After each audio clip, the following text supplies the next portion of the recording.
página de número 62, já deixa aberto, em nome de Jesus, tá? Só deixa aí aberto.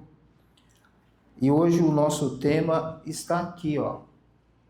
Autoridade de Deus em Cristo.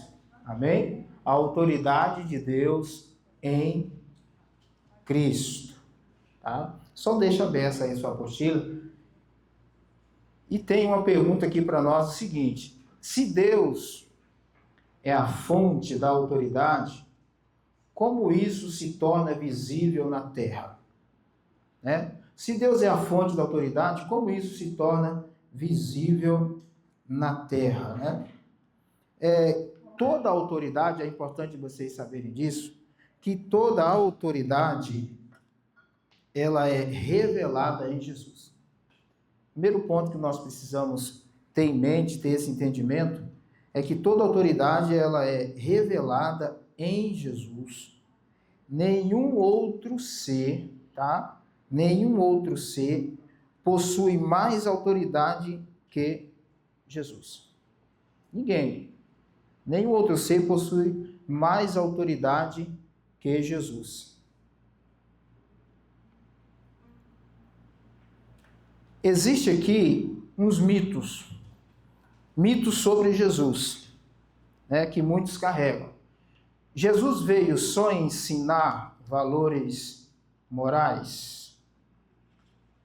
Veio só curar pessoas? Veio só falar de amor? Né? Isso são alguns mitos. Jesus veio só ensinar valores morais? Lógico que não. O que é valores morais? São princípios baseados no caráter de Deus e nos ensinamentos de Jesus. Por exemplo, tá? Valores morais. Isso faz parte também dos atributos transferíveis de Jesus. Tá? Por exemplo, justiça, honestidade, perdão, humildade, generosidade, respeito, etc, etc, etc. Tá? Então, Jesus veio só curar pessoas? Não. Jesus veio só falar de amor? Não. E uma das anotações que eu fiz aqui foi o seguinte: se Jesus viesse apenas para algo específico, o seu ministério seria incompleto. Então, Jesus não veio só para algo específico. Alguns mitos que eles falam por aí, como, por exemplo, só para os valores morais, o caráter dele, justiça, honestidade, apenas curar, né? Apenas falar de amor, porque alguém acredita que só o amor resolve tudo. Não é bem dessa forma. Tá? Então, seria incompleto. O ministério de Jesus seria incompleto. E por quê? Porque Jesus, ele é início, meio e fim. Isso fala de completude. Tá? Então, a realidade é o seguinte, que ele veio revelar como a autoridade de Deus funciona na prática. Uma demonstração de poder e redenção. Não apenas ensinamentos, a autoridade, não apenas ensinamentos, a autoridade do reino em ação. Então, Jesus, eu sempre costumo falar isso, que Jesus ele vivia tanto na teoria como na prática. Na teoria ele ensinava, ele reunia o povo, ele reunia os seus discípulos, ele reunia a multidão, ele ensinava. Após os seus ensinamentos, ele ia para a prática. Porque, como nós estamos em uma aula, se eu apenas ensinar, se nós apenas ensinar e não for para a prática, nós corremos o risco de ficar apenas no teórico. E a vida cristã não é apenas teoria, é prática. Eu ouvi de Jesus, os ensinamentos de Jesus, e agora eu preciso colocar em prática. Repita comigo assim: eu preciso colocar em prática todos os ensinamentos de Jesus.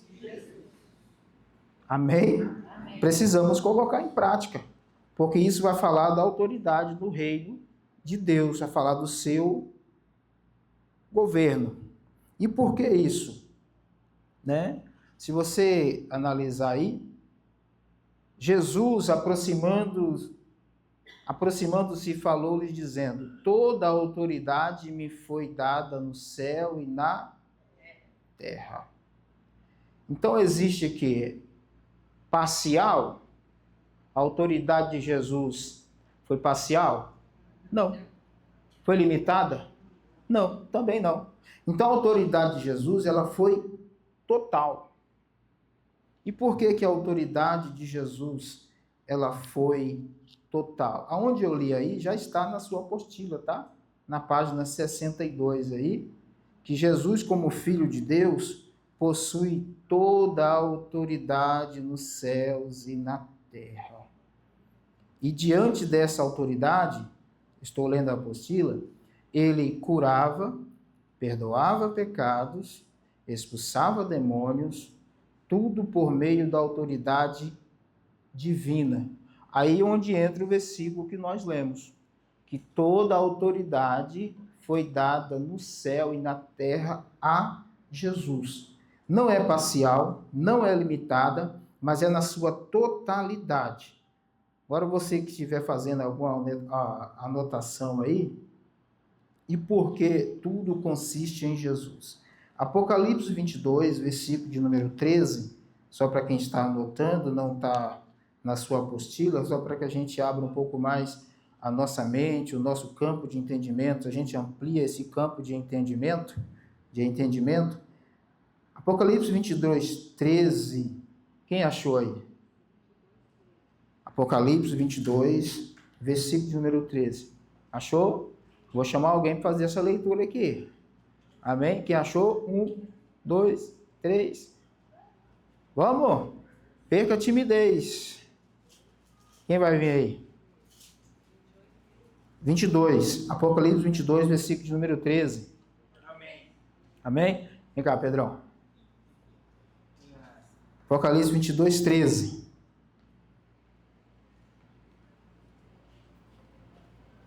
Eu sou o Alfa e o Ômega, o primeiro e o último, o princípio e o fim. Amém? Ele é o Alfa, ele é o Ômega. Ele é o primeiro, ele é o último. Ele é o princípio, ele é o fim. Então toda a autoridade consiste em Jesus. Tá? Toda a autoridade consiste em Jesus. E ele age na sua totalidade. Ele age na sua totalidade. Como eu disse inicialmente, nenhum outro possui toda a autoridade. Só Jesus possui toda a autoridade. Ok? Vamos lá. Uma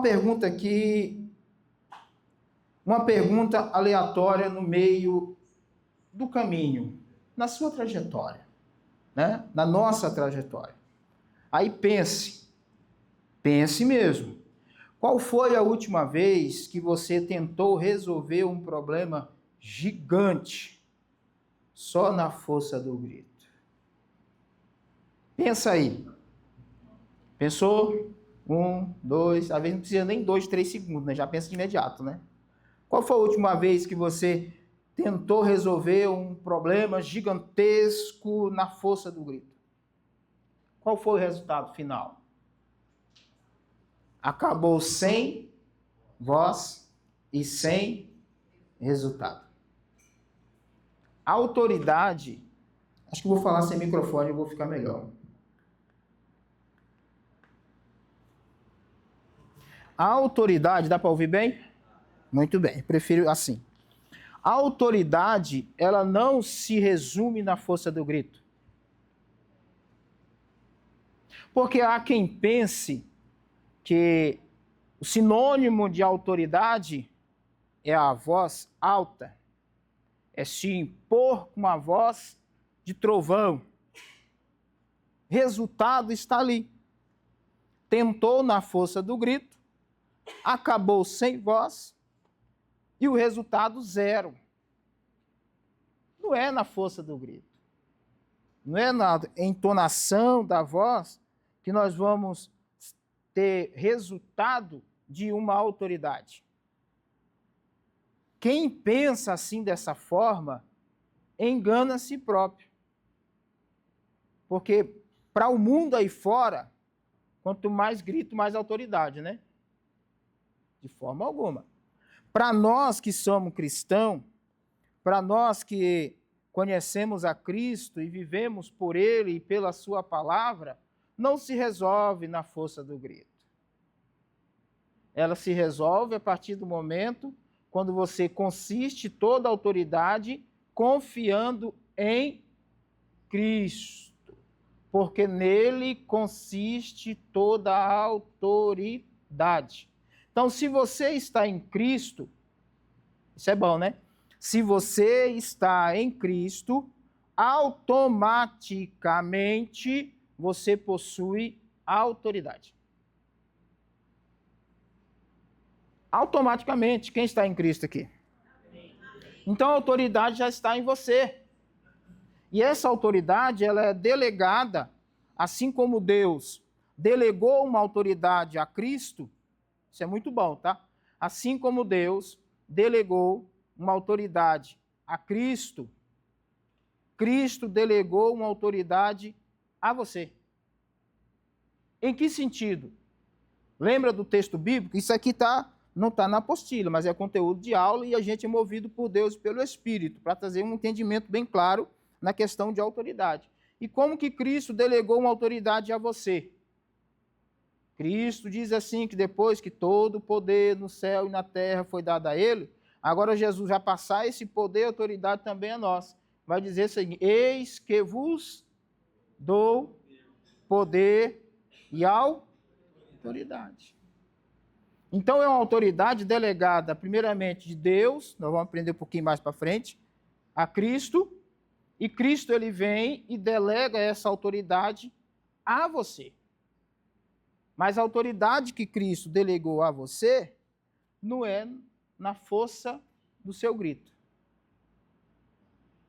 Lembrem-se que essa autoridade também consiste em um mundo espiritual. E no mundo espiritual não se resolve nada no grito. Você pode gritar. Usar minha linguagem aqui bem simples, a linguagem baiana, você pode esbravejar, espernear. Não vai resolver nada. Mas quando você coloca uma autoridade diante de Deus no mundo espiritual, resolve rápido. Amém? Resultado: zero. Vocês pensou aí em algo que você tentou resolver na força do grito e não teve resultado? Tem que ser assim, né? Tem que ser do meu jeito. Se não for, não vai, irmão. A autoridade é espiritual. Amém? Aqui eu coloquei para vocês aqui alguma curiosidade da época, né? No século I, o Império Romano mostrava a sua autoridade como? O famoso Império Romano, através da força militar bruta, consistia em quê? Medo e da opressão. Aquela imagem ali é a imagem conhecida, quem gosta de pesquisar. Eu nunca fui, mas um dia, se Deus permitir, eu irei conhecê-lo pessoalmente. O Coliseu. Tá? O Coliseu, só uma curiosidade, que a gente vai fazer uma fonte de pesquisa. O Coliseu de Roma ele foi construído no século I, depois de Cristo, no ano 71, 72, que é o símbolo do Império Romano, né? É considerado uma das 7 maravilhas do mundo. Segundo algumas histórias da época, de Nero e Diocleciano, alguns cristãos eram mortos no Coliseu, servindo de espetáculo para o império. Isso fala de uma autoridade imposta. Mas com Deus não é assim. É uma autoridade imposta. que eles faziam? Usava de espetáculo, tá? Porque, segundo alguns, porque essa história, que muitos falam, isso aí, aproveitando então no conteúdo de aula, que muitos falam aí que os cristãos eram levados lá para dentro, não é comprovada 100%. Tá? Alguns, não é comprovada 100%. Porque o espetáculo era para... Quem assistiu aquele filme... me ajuda aí. Gladiador. Levava aí para dentro as lutas, os leões, principalmente aí, e há quem diz que eles colocavam o cristão aí dentro. Por que há quem diz? Porque não é comprovado 100%. Colocava o cristão e levava lá como espetáculo e servia para que as pessoas olhassem para aquele momento e respeitassem. Uma autoridade imposta. No grito, na força bruta. Principalmente por Nero, né, e Diocleciano.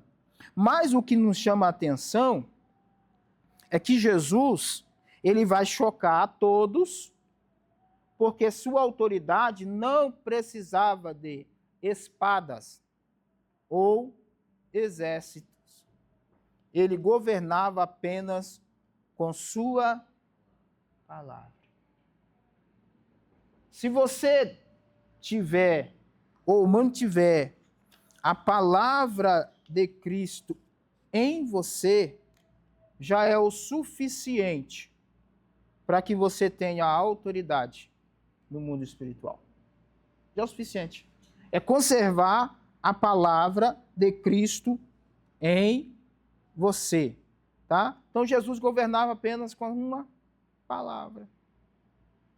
E Jesus falava meigo, sem gritar, mas ele tinha uma palavra de autoridade, tá? Se Jesus tem toda a autoridade, quem concorda, amém? Então nós concordamos que Jesus tem toda a autoridade, que toda a autoridade consiste nele, tá? Então se toda a autoridade ela consiste em Jesus, então significa que nada está fora de controle. Vamos repetir? Nada está fora do controle dele.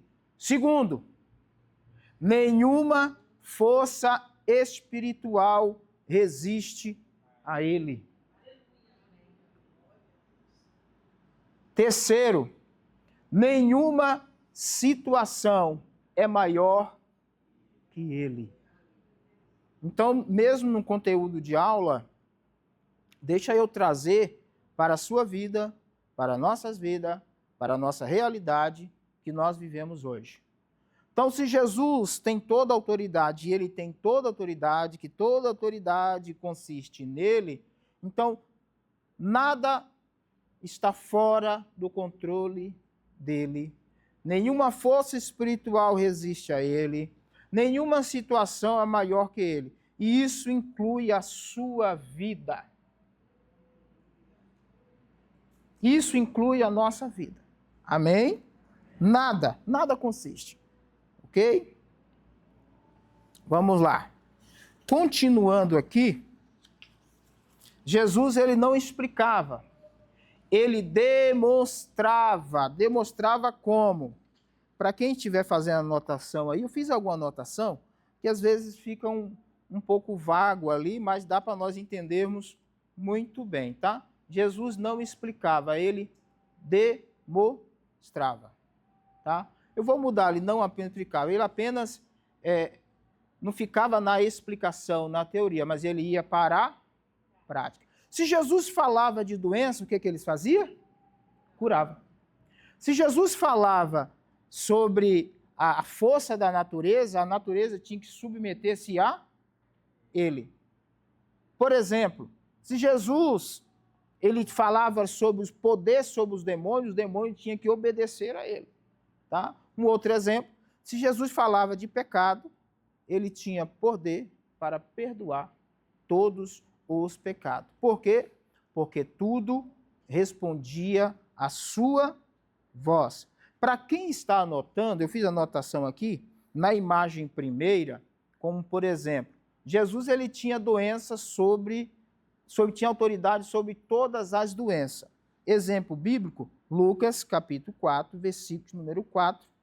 Quem vai ler aí? Lucas capítulo 4, versículo de número 4.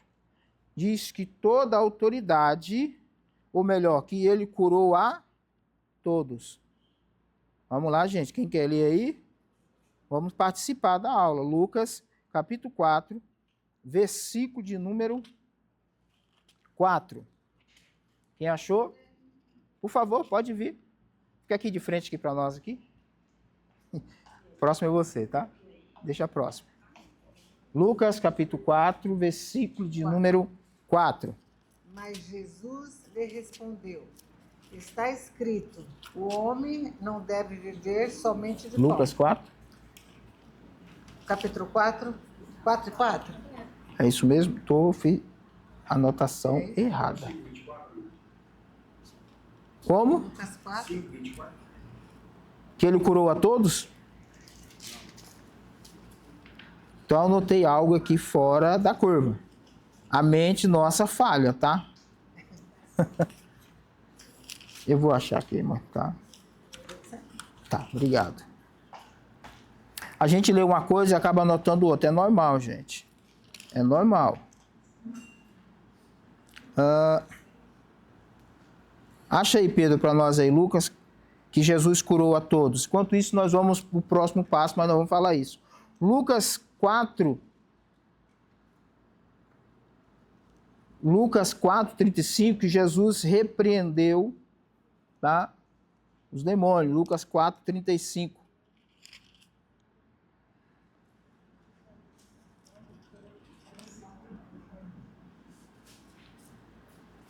Jesus repreendendo o demônio, diz assim: mas Jesus o repreendeu dizendo: cala-se e saia desse homem. O demônio, depois de ter jogado no chão, no meio de todos, saiu daquele homem sem lhe fazer mal.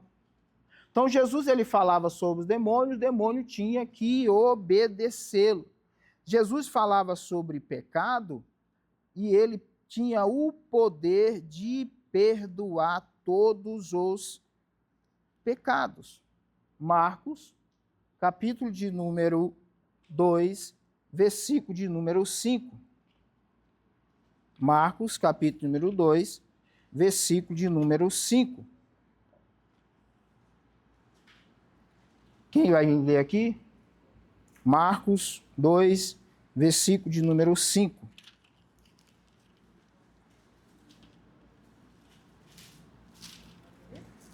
Pode?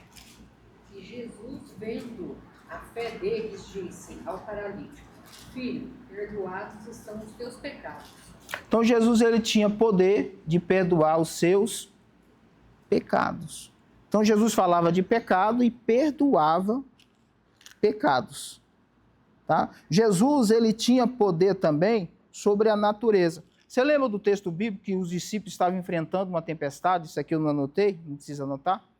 Que é muito conhecido, que quando os discípulos estavam no meio da tempestade, eles se apavoraram, e se apavorando, Jesus, ele desperta, que eles despertaram Jesus, que estava deitado sobre uma almofada, e apenas liberou uma palavra. Apenas liberou uma palavra. Aquieta-te, vento. Então Jesus, ele tinha poder também sobre a natureza. Vamos para o texto inicialmente? Mateus 4, 40. Obrigado. Lucas 4, 40. Do pecado? Está lá em Marcos, capítulo 2, versículo número 5. Qual que é, pastor Clodovaldo? 4, 40. Eu anotei 4, 4. Então não vai ler nunca. Vamos lá. 4, versículos número 40. Então Jesus lhe perguntou, é isso mesmo? Mateus, né? Não. Lucas. Muito obrigado. Vamos lá. Ao pôr do sol, todos que tinham enfermos, com diferente tipo de doenças, os trouxeram a Jesus e ele os curava. impondo as mãos sobre cada um deles. Então Jesus, ele tinha teoria e tinha prática. Amém? Teoria e prática. Lucas capítulo 5, versículo de número 24. O Filho do Homem tem sobre a terra autoridade para perdoar pecados. Sintomas visíveis, doenças, problemas. Jesus não tratava só os sintomas superficiais. Ele ia direto na raiz. Ele ia direto na raiz. Isso é autoridade real. Jesus não ficava apenas superficial. Sabe aquela ferida mal curada? Sabe aquela ferida maltratada que ainda não recebeu a poção do remédio certo? Jesus, ele ia na raiz do problema. E Jesus gosta de ir na raiz do problema, né? Porque dentro do nosso contexto, da nossa fala, existem alguns sintomas visíveis, doenças, problemas, e são visíveis. Mas existe alguma situação espiritual que ela não é visível. E essas que não são visíveis, essa aí é que causa grandes problemas.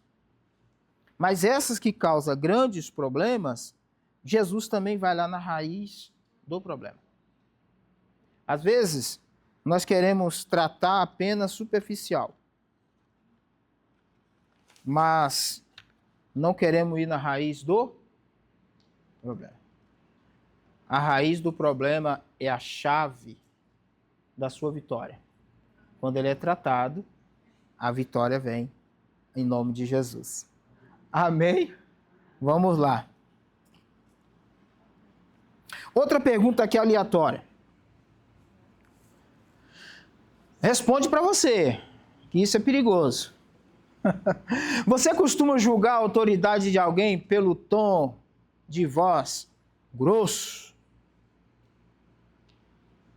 Pelo cargo no crachá? Ou pela roupa que a pessoa veste? Às vezes aparece alguém com a voz, com uma entonação de voz mais forte. Nossa, que autoridade que ele tem. Né? Pelo cargo no crachá, ou pela roupa que a pessoa veste? Costuma fazer isso? Responde para você mesmo. Que às vezes, diante dessa leitura que a gente fez aqui, são pessoas que às vezes vivem apenas de aparência. A autoridade dele ou dela, ele acha que está na sua entonação de voz, pelo cargo que ocupa. Isso estou colocando em todo sentido da nossa sociedade, seja espiritual, ministério, ou seja no seu cotidiano. Exemplo, ele é um CEO de uma grande empresa. Se ele não entonar a voz, parece que ele não tem autoridade, as pessoas não respeitam. Então ele precisa entonar a voz. Falar grosso, falar forte, né? Seja do sexo masculino ou feminino, tá? Se não tiver essa entonação de voz, isso é uma autoridade imposta, não dá muito certo isso aí. Eu trago para mim de experiência que a autoridade, ela precisa ser gerenciada com exemplo. Com exemplo. Ela é conquistada, não imposta. Não imposta, tá? No crachá ou pela roupa que veste. Não. Ministerialmente falando, o crachá e o título é só um título. É só um título. Mas se eu não fizer por onde, no título que eu carrego, como por exemplo, trabalho aqui na igreja também, como um dos pastores. Se eu não fazer esse título que eu carrego, que é uma bênção, não vou ter autoridade. Principalmente no mundo espiritual. As pessoas vão olhar para mim e não vai respeitar. Você vai dizer assim, é só um título, mas eu não tenho autoridade nenhuma. Nem no mundo espiritual, e eu não vou conquistar nenhum de vocês, não vou conquistar o respeito de vocês.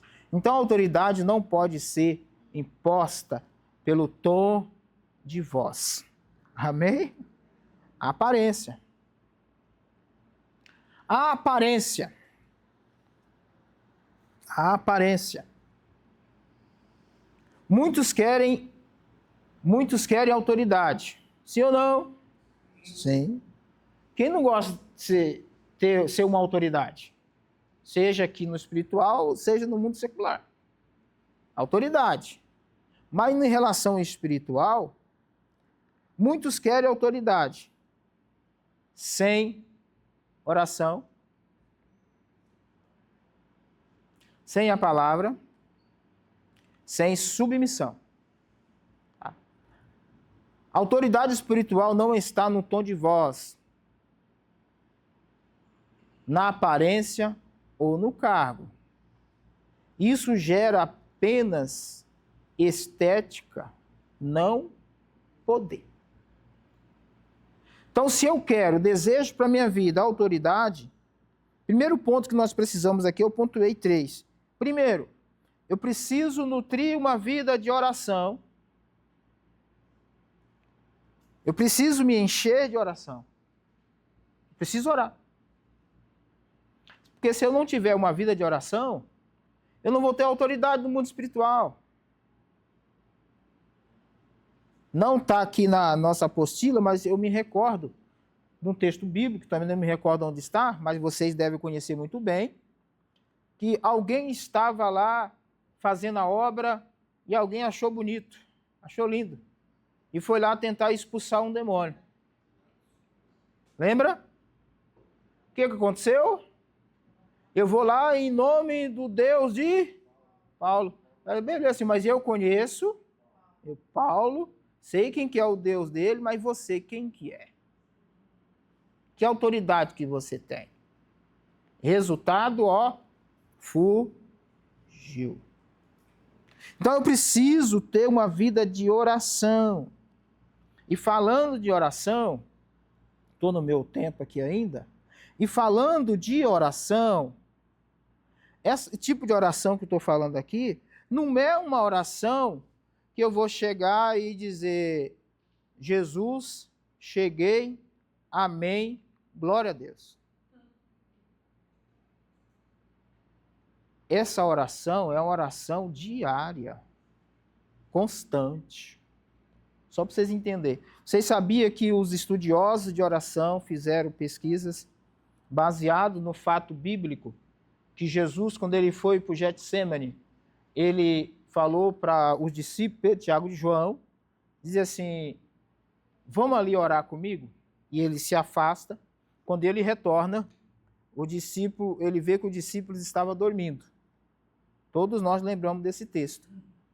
E qual foi a palavra que Jesus disse para o discípulo? Nenhuma hora pode orar, pode vigiar comigo.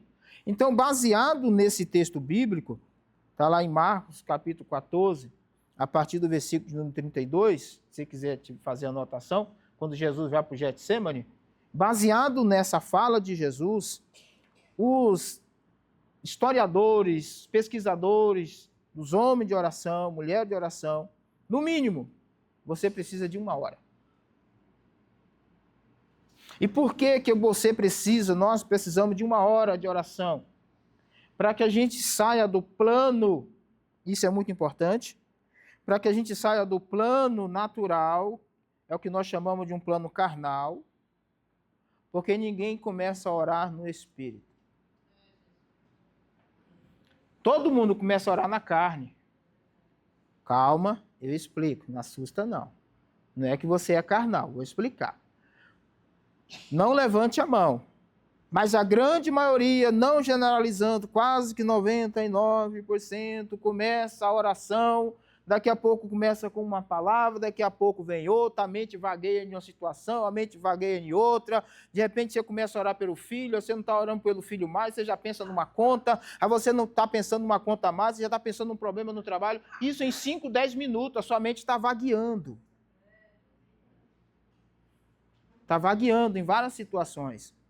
Mas mesmo assim, se você começar a insistir na oração, daqui a pouco a sua mente, o Espírito Santo te dá um norte de oração, daqui a pouco você sai desse plano terreno, é o que a gente chama de plano carnal, e você começa a entrar no nível espiritual. Quando você entra no nível espiritual de oração, você esquece do problema, você começa a orar no Espírito, você começa a determinar, você começa a guerrear, você começa a falar, de repente Deus te coloca alguém na sua mente para você vai orar, e assim você vai orando, daqui a pouco você saiu do plano carnal, você começa a entrar no Espírito, e quando você atinge no plano espiritual de oração, daqui a pouco você se emudece, você não tem mais palavras, só vem choro, pranto, né, e aquebrantamento diante de Deus. Pode calcular se você começar a fazer isso. Isso só acontece depois de 1 hora.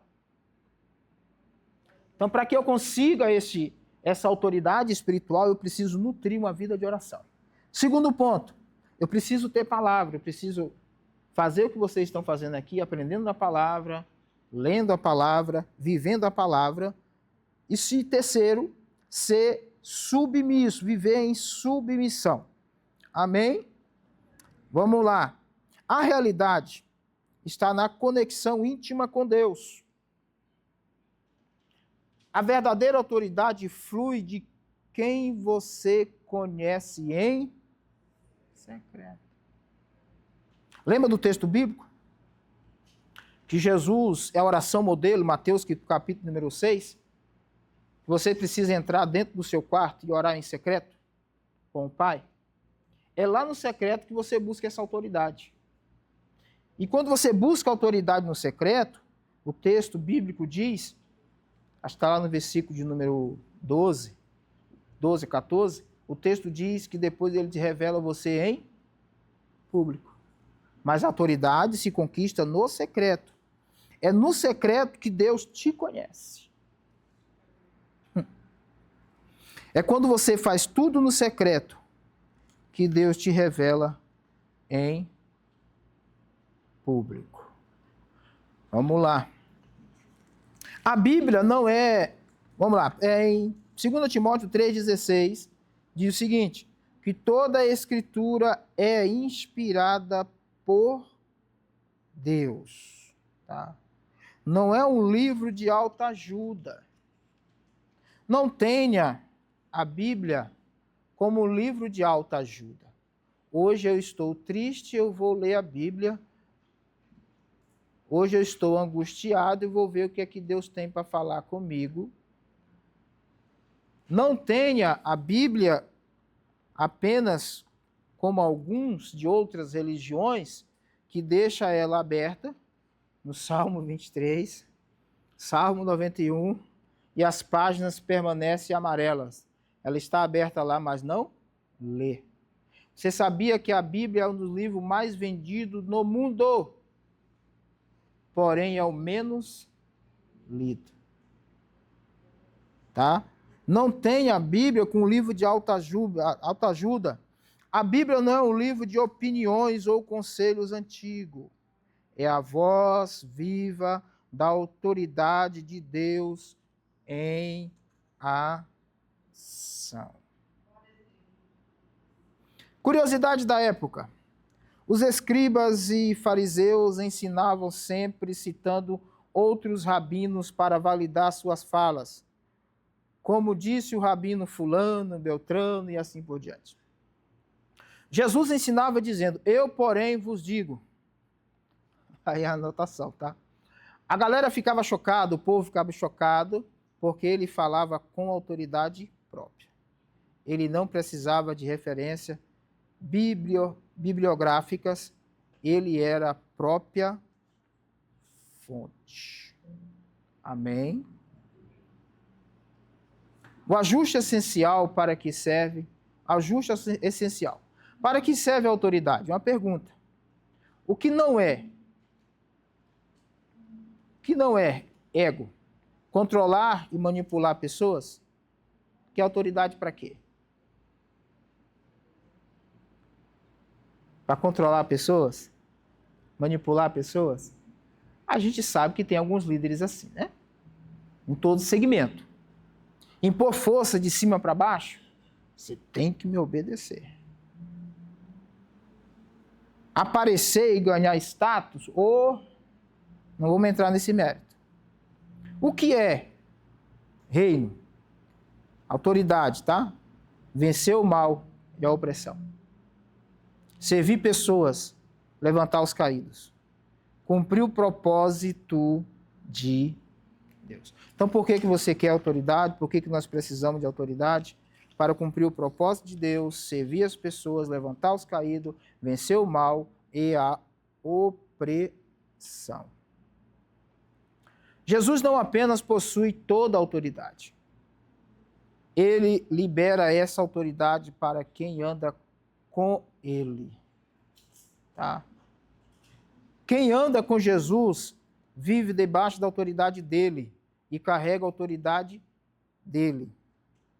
Você conhece Jesus de ouvir falar ou vive conectado com ele? Amém? Você conhece Jesus de ouvir falar ou você vive conectado com ele?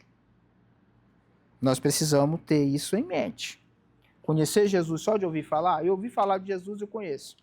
Ou você vive conectado com ele? Quando você vive conectado com Cristo, tá? Você aceita a sua autoridade, você é submisso a ele. Tá?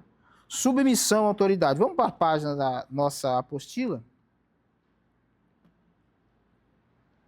Tá? Vamos lá para a página, para a nossa apostila. Vai para a página de número 63, porque o slide parou aí, tá?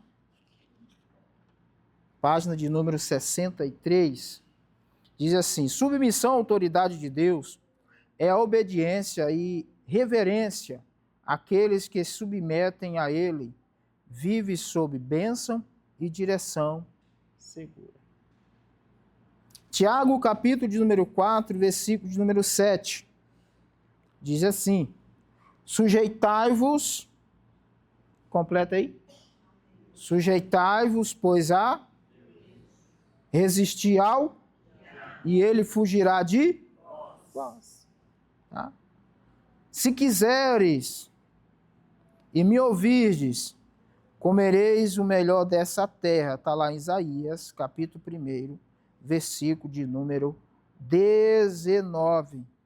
Percebe, para quem está com a apostila ainda, quem não tiver com a apostila, depois vai acabar dando um jeito para vocês conseguir uma também.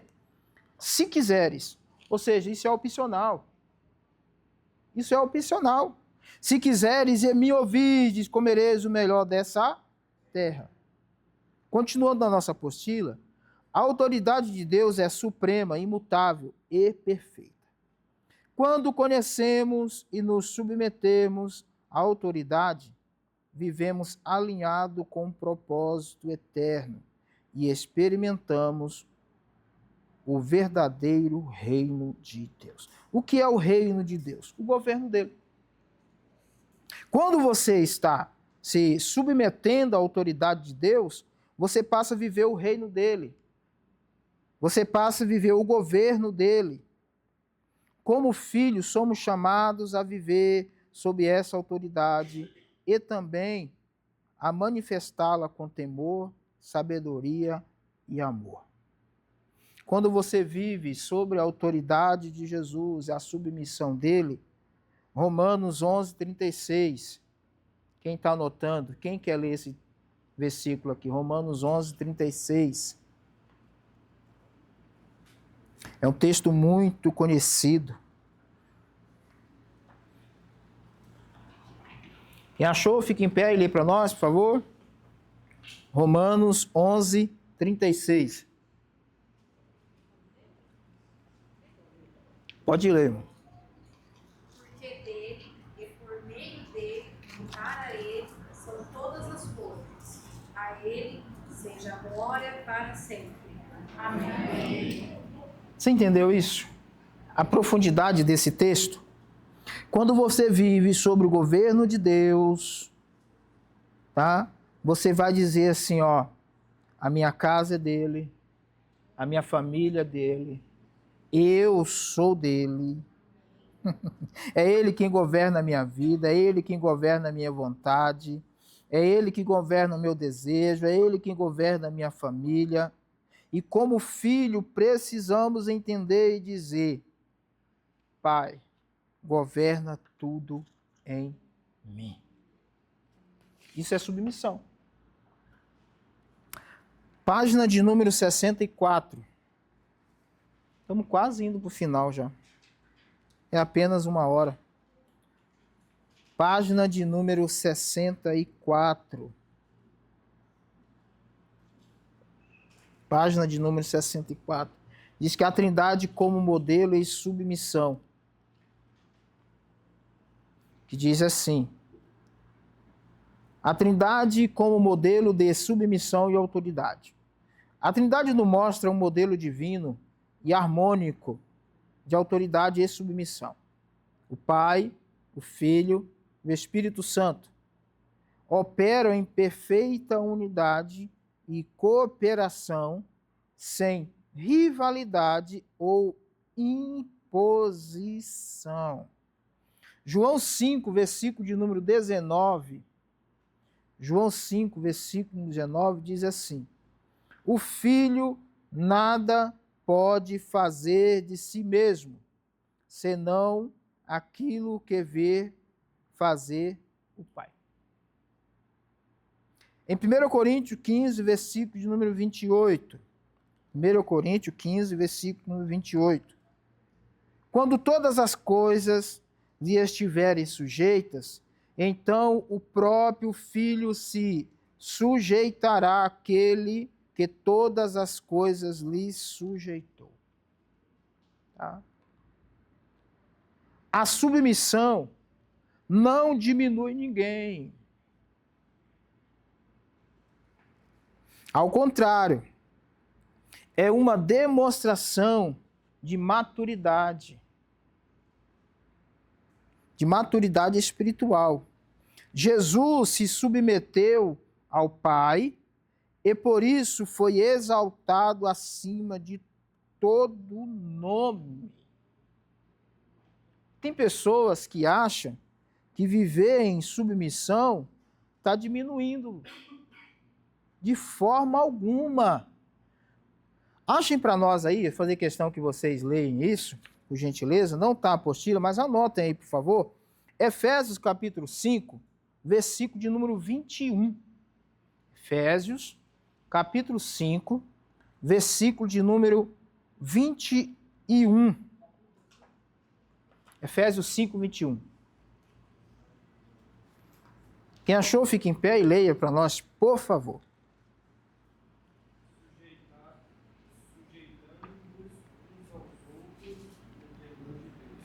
Sujeitando-vos uns aos outros no temor de Deus. Eu fiz a anotação, diz assim: sujeites uns aos outros no temor de Cristo. É alguma tradução bíblica que diz assim. A submissão é para o cristão. Quando eu enxergo Cristo, presta atenção nisso, isso é muito importante. Quando eu enxergo Cristo, vejo Cristo no outro, na outra pessoa, eu me submeto a ele ou a ela. Eu estou me submetendo ao Cristo que ela carrega.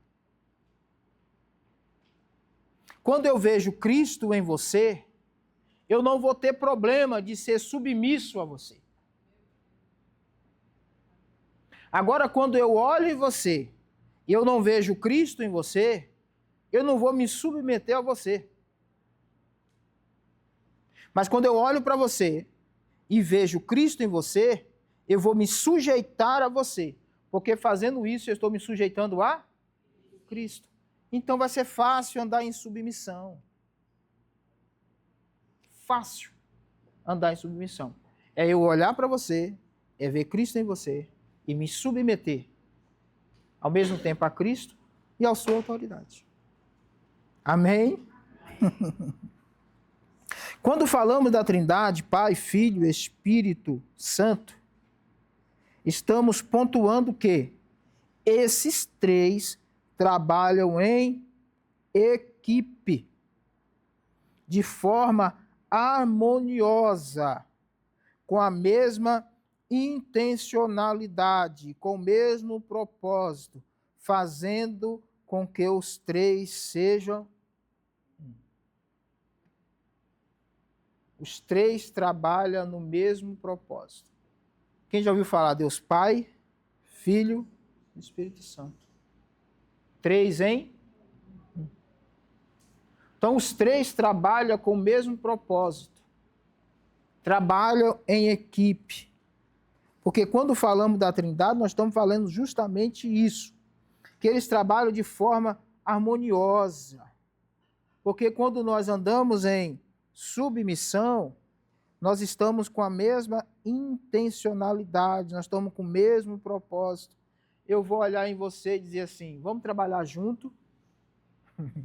Nós estamos no mesmo propósito, que é andar em submissão. Amém? Amém. Página de número 65.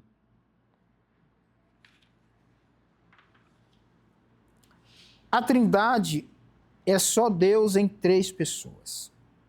Antes de entendermos submissão e autoridade dentro da Trindade, é fundamental lembrar que Deus é um em essência e três em pessoas.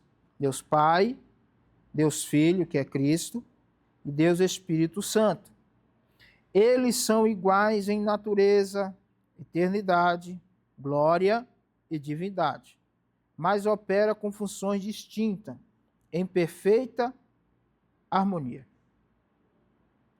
Deuteronômio 6, versículo número 4, para comprovar que Deus Pai, Ele é o único, diz assim, ouve, ó Israel, o Senhor nosso Deus é o único Senhor.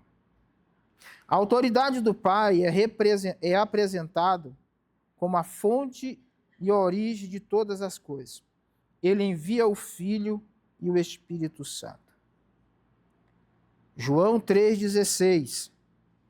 Porque Deus amou o mundo de tal maneira que deu o seu Filho unigênito. Tá?